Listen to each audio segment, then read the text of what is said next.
Someone would have to see our car parked on the side of the road and send a rescue group in there. And they were starting to bank on the fact that that was a real possibility.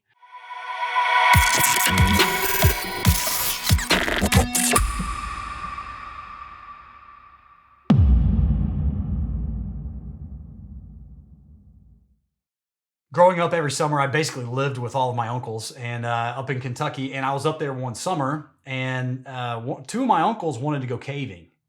And we were in Jackson County, Kentucky. There's this cave system that's really not well known. It's not like you've got a map for it. And I thought, great, what can go wrong? And I'm with my uncles, and they're adventurous, and if they can do it, I can do it. And so we go caving in here, and we're having fun. I mean, I'm looking at all these streams, and we don't see another human being. We just park our car on the side of the road. It's one of those. I mean, the entrance to this cave is not something that you would pass by on the road and be like, oh, look at that massive cave system. No, it looks like something that is probably 10 feet deep, and it goes way, way deep into these caves. And so we're walking around, and the first hour is so much fun. I see streams and all those stalagmites and stalactites. I can't remember which is which from middle school, from geology. But I'm learning about all this cool stuff, and we're finding all these critters in there with our flashlights. But after the second hour, I could tell my uncles, who were as confident as they come, they started to lose some confidence. And they started to get a little quieter. And I'm not really paying as much attention. I'm just making sure that I'm not going to slip and fall and get stuck. But we're crawling underneath like massive rocks, and we're getting to the next part of the cave type of thing. And all of a sudden, after that second hour mark, they really did start getting nervous. I could tell. We were lost. And like I said, this isn't a cave system. We saw no one else the rest of the time that we were inside of there. And after we hit about 3 hours, I know that they started conserving flashlight battery. And one of them shut his flashlight off.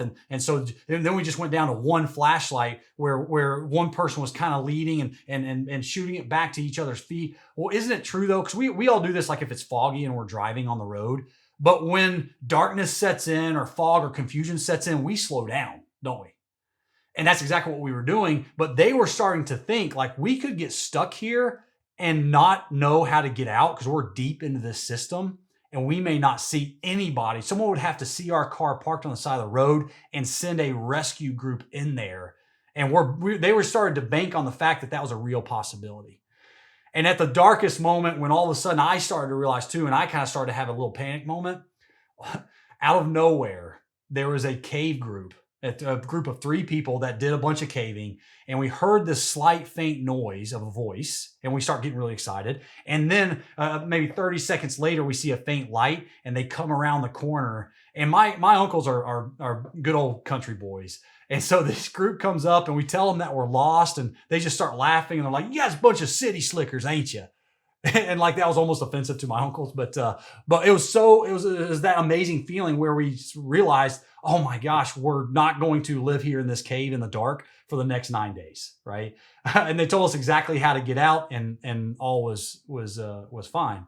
But ever since then, I always go back and reference that because through my life, there's a lot of opportunities to kind of to feel like all hope is lost, and I believe that warriors choose to believe rather than doubt. Right? We have to believe that there's going to be light around that next corner. Otherwise, we're going to stop and we're going to slow down, or we're not going to move our feet forward. So I think there's a secret formula to that, though. I believe that belief plus expectation is what equals hope. So I have to believe that that light does exist out there, and I expect that it's going to be around that next corner I go to. And that's what produces hope.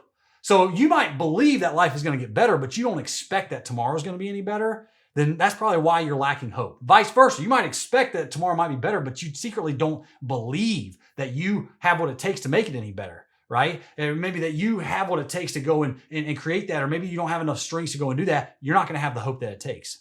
Proverbs, there's this book I read, and it's in Proverbs 13. It says, hope deferred makes the heart sick. And we all get in that part, in that moment in our life where our heart feels sick. And if I go back and focus on the hope of what's around that next corner, that's usually what brings me out of it. Number 2, belief drives behavior. Okay, so what we believe drives what we do. So if I believe that animals deserve to be protected, I'm probably not holding dog fights in my backyard. right? If I believe that car wrecks could happen to me, I'm gonna take the 3 seconds when I get into my car and sit down to put the seatbelt on, right? And when we believe the light is around that next corner, we're going to, like I said before, keep moving our feet in that direction. And lastly, number 3, belief plus behavior equals a bigger vision.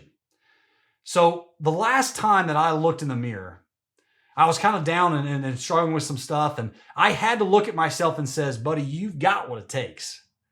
And I don't know the last time that you felt that way or I felt that way, but we as a group, we've got to be able to look at ourselves in the mirror and say, I've got what it takes to be great, to go and accomplish this, to get through this struggle. And it was Abe Lincoln, actually, this painting behind me that's a little bit blurry maybe, but it's really the only piece of art that's ever spoken to me. But it's of Abe, and I can hear him saying this quote, but he goes, I will prepare, and someday my chance will come. To me, that's the root of a productive life.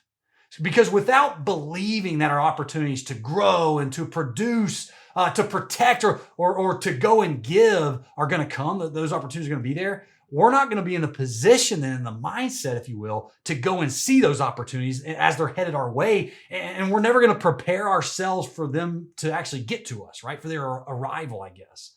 We have to believe that our best days are ahead. We have to believe that we have what it takes when our number is called. And when we believe that our greatest struggles can become our greatest victories, we'll never feel like we're wandering around that dark cave, because we're going to know that in our gut, when our feet hit the floor each morning, regardless of what's going on, regardless of our circumstances, that the light's going to be around that next corner.